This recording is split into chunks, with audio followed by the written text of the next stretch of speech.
की जो भावना थी वो मध्य प्रदेश और देश के सामने। तो 3 राज्यों में 3 विधानसभा सीटों के उपचुनाव के नतीजे और रुझानों ने देश की सियासत का पारा चढ़ा दिया है।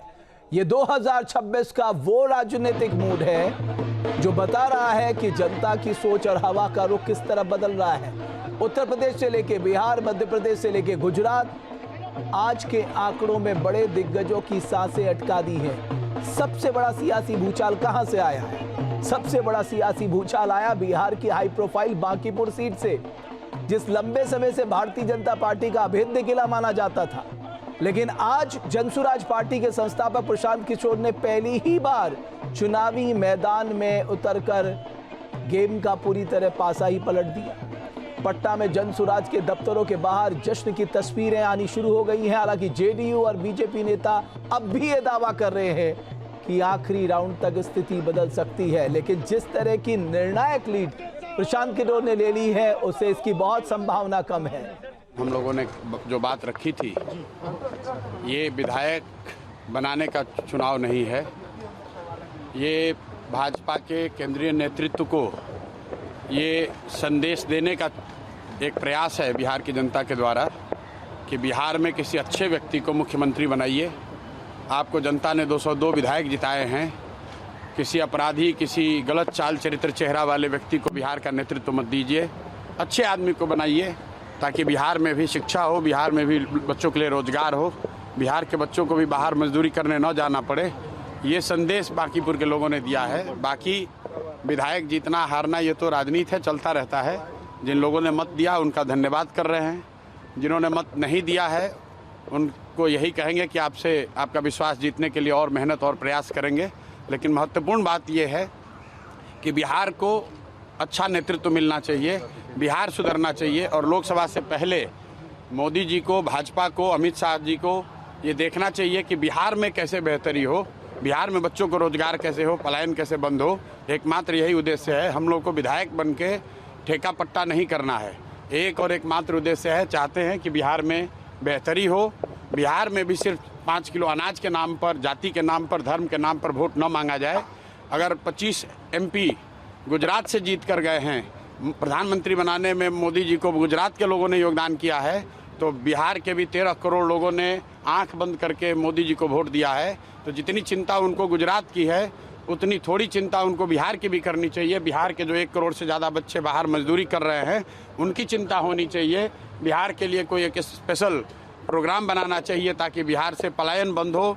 कोई भी बच्चा यहाँ से 10-15 हज़ार रुपये के लिए अपने घर, परिवार, समाज को छोड़कर उसको गुजरात, बॉम्बे, दिल्ली, कलकत्ता, कोयम्बटूर, तमिलनाडु, कर्नाटक न जाना पड़े। इसी उद्देश्य को लेकर हम लोग यहाँ आए हैं और आज की जीत उसी बात को फिर से मजबूत करने के लिए है कि एनडीए को, भाजपा को लोगों ने जिताया है। अब भाजपा के नेतृत्व की ये जिम्मेवारी है कि किसी ऐसे व्यक्ति को बिहार का मुख्यमंत्री बनाए जो कि बिहार में रोजगार लाए, बिहार में शिक्षा की स्थिति को सुधारे, भ्रष्टाचार कम हो और सबसे बढ़कर पलायन बंद हो। ये सीधा सीधा मैसेज है। 30 बरस का जो गढ़ है वो सिर्फ 30 दिनों में ढह गया। वो सिर्फ इसलिए ढहा है कि बिहार के लोग भी चाहते हैं कि अब 4 किलो 5 किलो अनाज और जाति से ऊपर उठकर हम लोग के बच्चों के पढ़ाई रोजगार के लिए केंद्र सरकार और राज्य सरकार काम करे। अगर वो काम नहीं करेंगे तो आगे चुनाव के परिणाम उनको ऐसे ही देखने को मिलेंगे।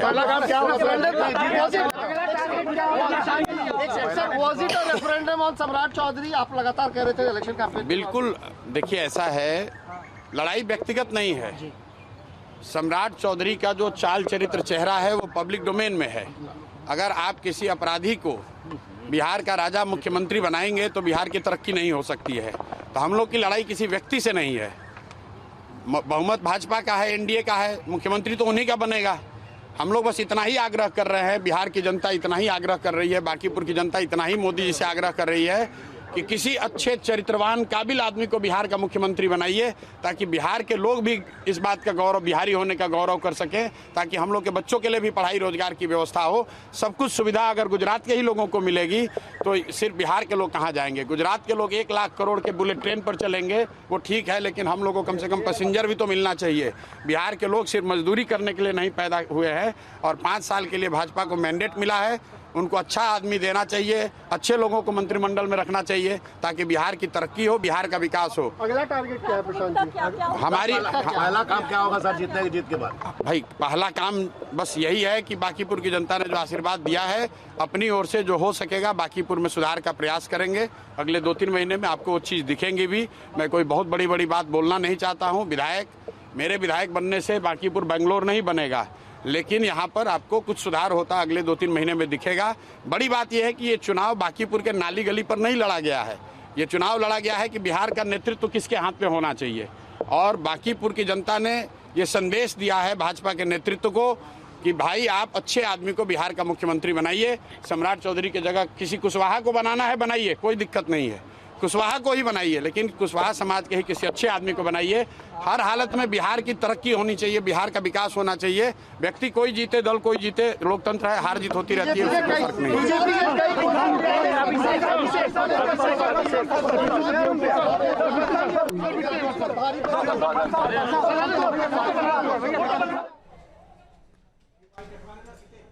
तो प्रशांत किशोर की पहली प्रतिक्रिया सामने आई है। उन्होंने सीधे तौर पे सम्राट चौधरी को कटघरे पे खड़ा किया है। उन्होंने केंद्रीय नेतृत्व से अपील की है कि आपको जनता ने वोट दिया है, इसलिए अच्छे व्यक्ति को मुख्यमंत्री बनाइए।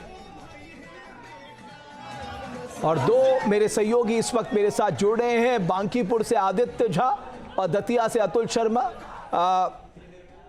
शुरुआत बांकीपुर से आदित्य मैं आपसे करना चाहूंगा। जो पहली टिप्पणी प्रशांत किशोर की आई है वो सीधे तौर पे सम्राट चौधरी को टारगेट करते हुए आई है।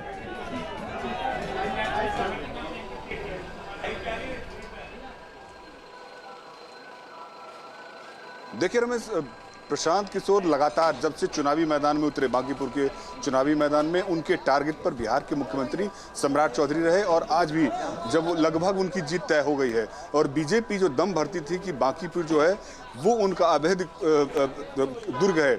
31 वर्षों से लगातार बीजेपी का यहाँ पर विधायक हुआ करता था।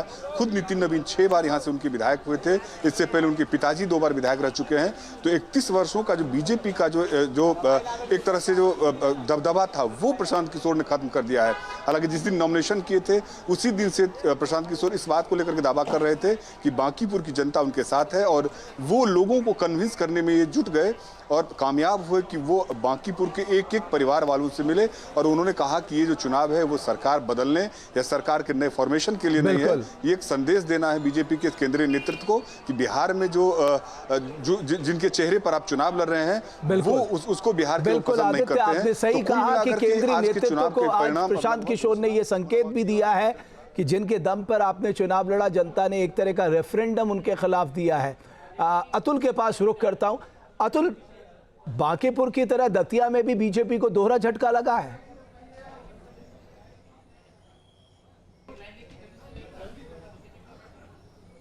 देखिए बिल्कुल रमेश, क्योंकि जिस तरीके से दावे तो यही थे बीजेपी की कि बहुमत के साथ मध्य प्रदेश के अंदर सरकार है, ऐसे में उपचुनाव में भी उनको सीधा तौर पर फायदा होता दिखाई देगा। लेकिन पहले और दूसरे राउंड तक हमने देखा कि बीजेपी आगे चलती हुई दिखाई दी, लेकिन तीसरे राउंड के बाद अभी तक 13 राउंड हो चुके हैं, कुल टोटल 15 राउंड है, लेकिन 13 राउंड तक अगर हम देखें तो 12,555 वोटों से कांग्रेस के जो प्रत्याशी हैं घनश्याम सिंह वो निर्णायक बढ़त की तरफ आगे हैं। यानी कि कह सकते हैं कि दो और जो है टेबल उनके काम होना है, यानी कि ईवीएम खुलना है, उसके बाद निर्णायक जीत जो होते हुए दिखाई देगी। देखिए जिस तरीके से हम देख रहे थे चुनावी मुद्दे तो काफ़ी थे, लेकिन इस मुद्दों के बीच में जिस तरीके से कांग्रेस ने और कांग्रेस के तमाम जो नेता हैं उन्होंने एकजुटता दिखाई और एकजुटता के साथ जमीनी स्तर पर उतरे तो उसका सीधा फायदा होता हुआ दिखाई दिया। लेकिन इसके अंदर भीतरघात और नरोत्तम मिश्रा की तो आपने संकेत कर दिया है कि भीतरघात भी दतिया में एक बड़ी वजह है बीजेपी की हार की। इधर बांकीपुर सीट पर पिछड़ने के बाद आरजेडी सांसद मीसा भारती ने क्या कुछ कहा, आइए आपको सुनाते हैं।